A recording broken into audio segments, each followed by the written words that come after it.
Welcome to the Blonde Blitz, where we break down the game.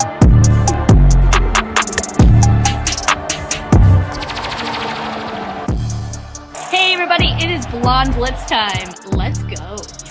Hey guys, it's Deb Whitcas, host of the Blonde Blitz. We are more than halfway through the season, and playoffs are only 7 weeks away. I thought it would be a fun time to take a look back at some of the interviews and segments that we've done here at the Blonde Blitz. Kind of a best of show. We will be live again next week at 8 p.m. Eastern, 5 p.m. Pacific for our second annual Friendsgiving Day show on Wednesday, November 26th. But until then, enjoy this Blonde Blitz mashup. Let's go. Hello, everybody, and welcome to the first show of season 3 of the Blonde Blitz. Week 1, it's in the books. Week 2 is in the books. Week 3 is in the books. How crazy was it? Week 4 is over. Week 6 is over. Week 7 is in the books, everybody. Week 8 is over. Week 9 is a memory. Week 10 has passed. And week 11 is upon us. We've got a great show for you today. All right, guys, let's get it all started.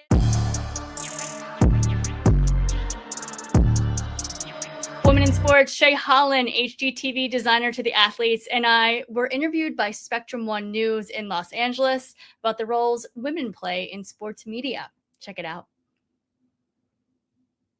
Lines in the studio or sitting at home, women are changing the game on how sports are covered. Our Ray Williams is in studio, and she has more on the story. Good morning, Ray.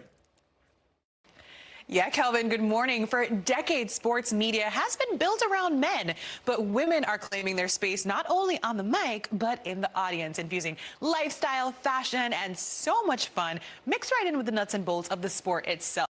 So I went to find out what exactly is in the playbook. Exactly. The mics open and the voices of 2 sports podcasters fill the set at Studio Place LA. But Shay Holland and Deb Whitcas aren't just making conversation. They're part of a growing wave of women changing how sports are talked about and who they're talking to. And for Deb, who is the creator and host of the NFL podcast, The Blonde Blitz, it's about time. 44%, if not more, of NFL fans are women. And so it's just great that the media is now focusing stories and focusing content for women. And I just never thought when I was younger I would ever see this day. And I'm so excited that it's here. A study by Wasserman's The Collective estimates that 75% of women are sports fans. Deb says that shift also proves what women have always known. Everyone thinks, oh, you're a woman, you don't know sports. Like, no, that's so not true. Sometimes the women know sports sometimes as well as, if not better than the men. We get the X's and O's, and I think the media knows that. For fans less focused on touchdowns and tackles, Shay offers a different angle, bringing her background as an HGTV host to the arena. This was just the perfect timing and the perfect way to be able to say, okay, how do you set up your home for the watch party? What are some of the things that maybe the guys are doing in their home theaters that you can use in your own home? So I love being able to merge both of the worlds for the female fans in particular. She says adding fashion, design, and wellness to the conversation isn't watering sports down. It's widening the lens. These are universal. It's not dumbing it down at all. It's absolutely that it's the human experience, and I think it's just adding more of the heart of the game. That perspective is also what drives Betches Sports, a spin-off of the brand known for their understanding of millennial and Gen Z women. Can we get a hint? No. Sports content lead Zoe Shubat says it's a field they couldn't ignore. Betches Sports is sports for women. It is not women's sports, it is sports for women. So it is a place where women can come and enjoy and appreciate sports in a way that is fun, in a way that is not intimidating, in a way that is inclusive. And this year, the brand brought its voice to the NFL's biggest stage. We attended the Super Bowl and we had our little pink booth on Media Row, and we kind of stood out as it was this little beacon of pink light among all of these other media sources. And I'm so excited for the day when there is not just one little pink booth there, but when there are multiple. And I think that it's creating kind of a level of depth to sports coverage that we haven't really seen before. And Shay agrees, female fandoms can only lead to bigger connections. Sports is a great unifier, just like our homes are a great unifier. Just like we invite people to our homes oftentimes, we want to gather together. What better way to do that than around sports? The next play in sports, women shaping the coverage and the crowd. Industry watchers say the shift isn't slowing down. It's actually the start of a permanent change in how sports are covered. I personally love this, especially the fashion side of it, the courtside fashion, the players' fashion. I think it's a great time to be a sports fan, especially as a woman. Yep. Well, I have no disagreement there, Ray. Thank you so much. Reports lately that women don't belong in football. I wanted to get your thoughts on that, and cursing is allowed. Oh, there's a lot of cursing I could do on this one, but I will try and keep it relatively PG-13. Right.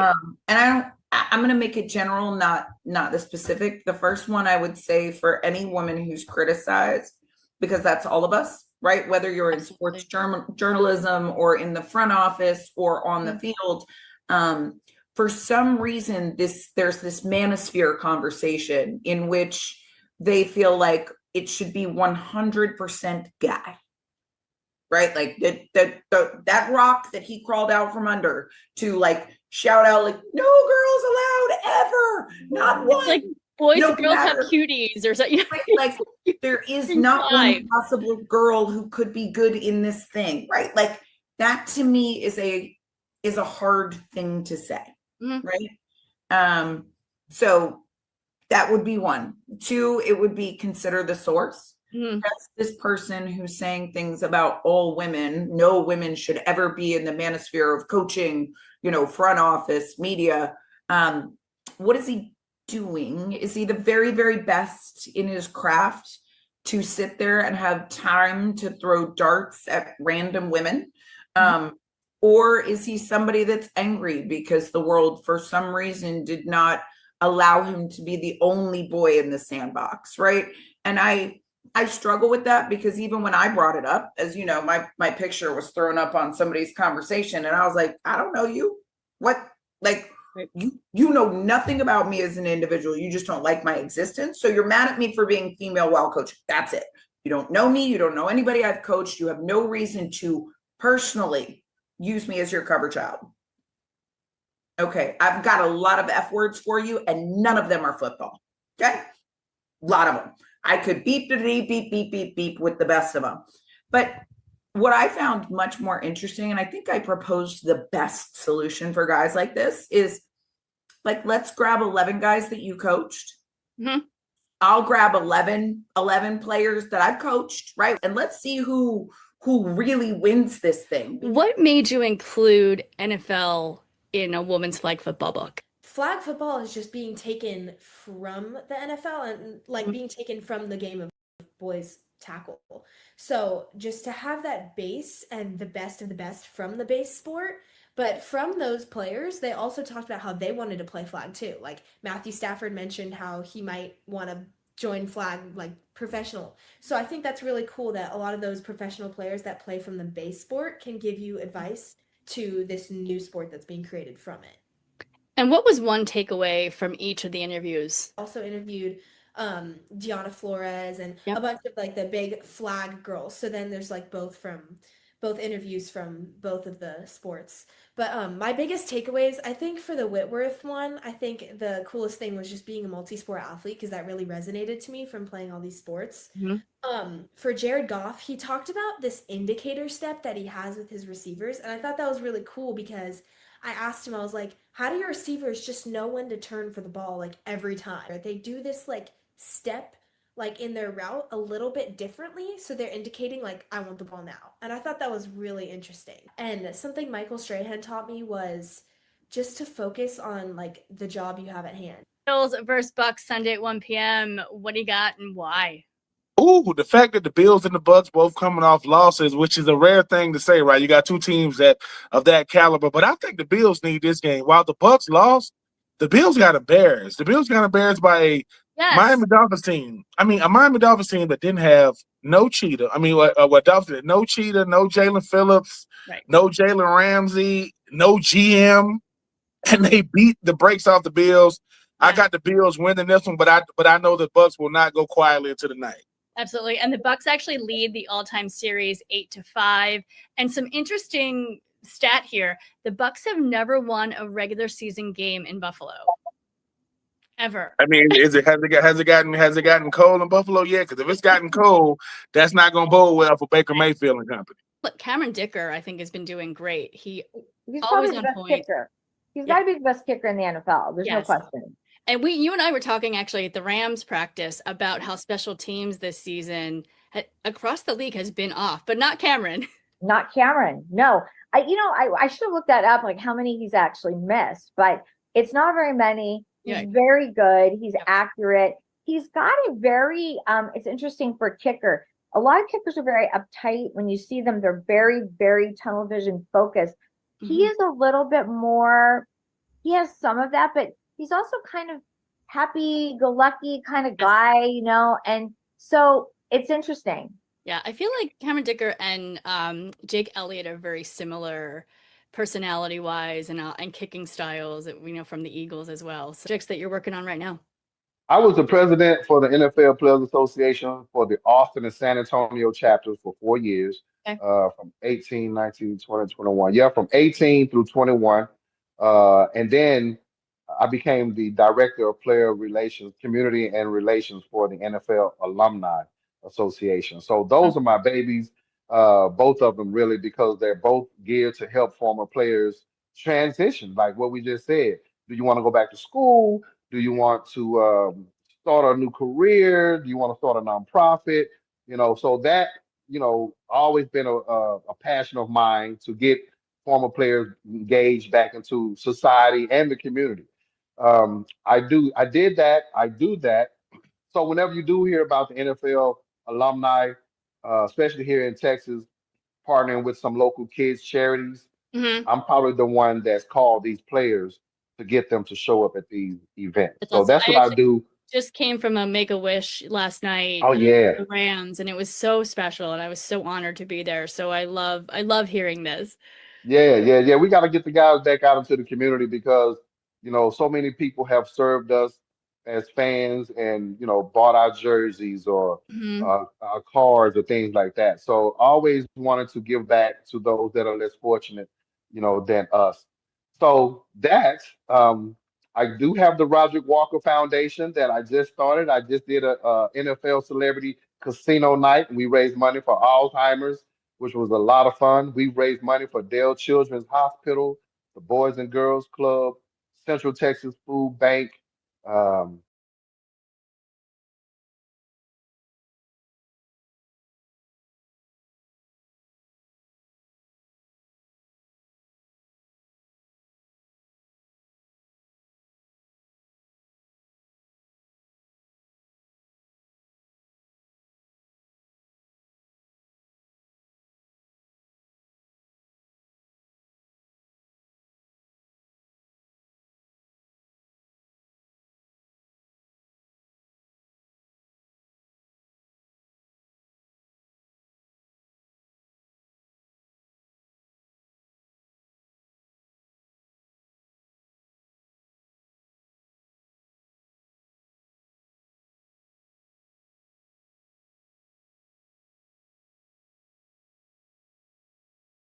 Yeah. I thought everybody could throw. Like that's how crazy I was. I thought everybody could throw a football. And we didn't have camps and clinics and development skills, things like that. Like we pushed each other. Like we were our coaches, right? We just went out and played. And we got better, we got sharper, iron sharpens iron, right? So we got sharper just competing against each other. And I didn't, like I said, I look back on it now and I see it. But growing up, I was clueless. I had no clue. What was that transition like from college to the NFL? How did that happen? Like, take me back to that phone call from the Jaguars. Well, it was a tough road for me. I had a lot of people coming out of high school. I was number one in the league that we were in Spokane, Washington, and I didn't get any looks from any universities. Jason Hansen's brother, ironically, Jason Hansen had a brother by the name of Travis Hansen. We all grew up in the same area, Spokane, and Travis Hansen got a full-ride scholarship to the University of Washington. I ended up going to a junior college, so I wanted a scholarship. Long story short, they wanted me because I was, because I fit their program, and they weren't worried about my size. I could kick a ball. Then when I finished the 2 years there at Wenatchee Valley College in Central Washington, I was right back in the same boat I was in high school. Coming out of high school looking for a college. I was looking around like I got 2 more years of eligibility and no one wants me. Finally, John L. Smith from the University of Idaho, go Vandals, called me up one day and said, hey, we got this guy from Michigan State. We think he transferred in, not as good as we thought, so give it a shot. And so anyways, it's a long story, but it definitely was a road. I had a lot of hurdles. I had a lot of people to prove wrong. And it all came out of my size. I was kicking the ball better than guys that were twice my size and athletic ability. So I did prove a lot of people wrong, and I'm happy to do so. But was eventually got me in the NFL, and the history is there. Yeah, and take me back to that phone call you got from the Jaguars, because you played the inaugural season of the Jaguars. Yeah, very, very funny story, because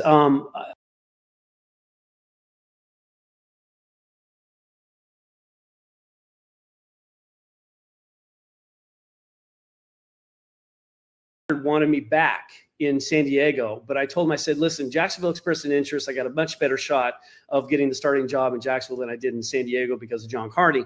And literally, he gave me a couple weeks, and long story short, we went back and forth. My agent finally said, Tom Coughlin thinks you're too short. They're going to go with a different guy. And so I'm like, whatever. That, by the way, it was crazy. It's a crazy story. And so I'm thinking I'm going to go back to San Diego, and out of the blue, I told my family on a Sunday night, I said, hey, listen, I've held on to San Diego too long. I got to get my ducks in a row. I got to make a decision. Tomorrow morning, I'm going to call San Diego, and I'll go back there. Monday morning, Jaguars called and said, hey, Tom Coughlin wants to see you kick in person. He just doesn't believe that you could actually do what we see on film. So they flew in that Thursday and signed me to the team then. That's wild. So San Diego lost out.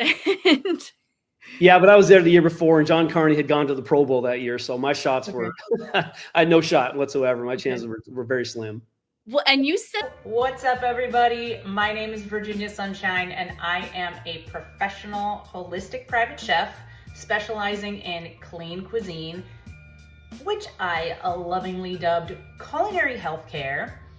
I have been blessed to have some rock stars on my roster, including the legendary Von Miller. But I'm not here to name drop. I am here to help us swap out for the snacks that keep you snatched. Yes, even on game day. So here we go.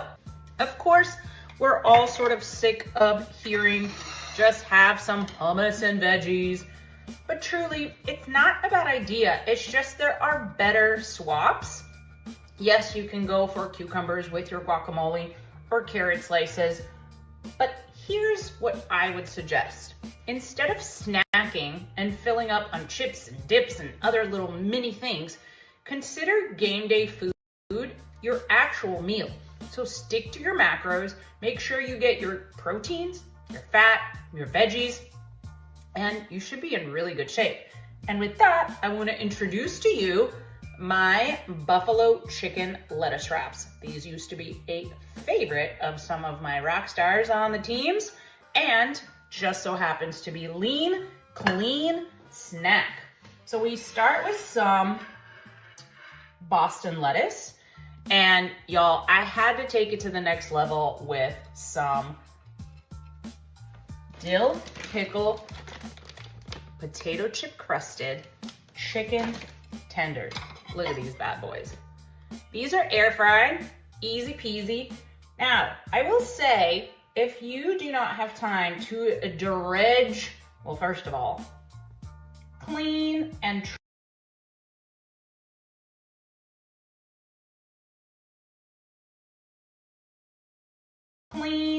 trim the chicken tenders. I hate that little piece of sinew that always shows up in the tender.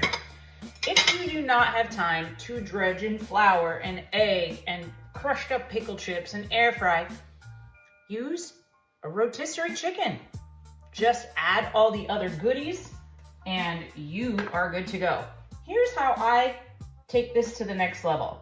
Some shredded carrots, because of course, carrots and celery, classic buffalo style accoutrement.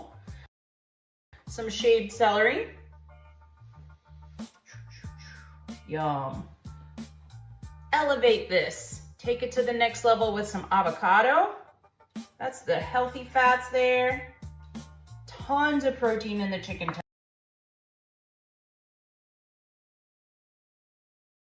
that little extra crunch. And if you wanted to get super fancy, do not be sleeping on sprouts and microgreens. I think this takes the dish to the next level. Personally, I love when food is as beautiful as it is delicious, because we eat just as much with our mouths as we do with our eyes. And of course, some nice, clean buffalo sauce to drizzle over our lettuce wraps. They're gorgeous, they're clean, they're delicious, and we're gonna love them.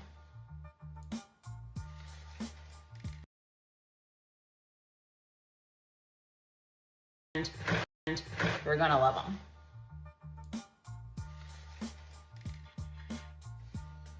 Let's taste one of these bad boys.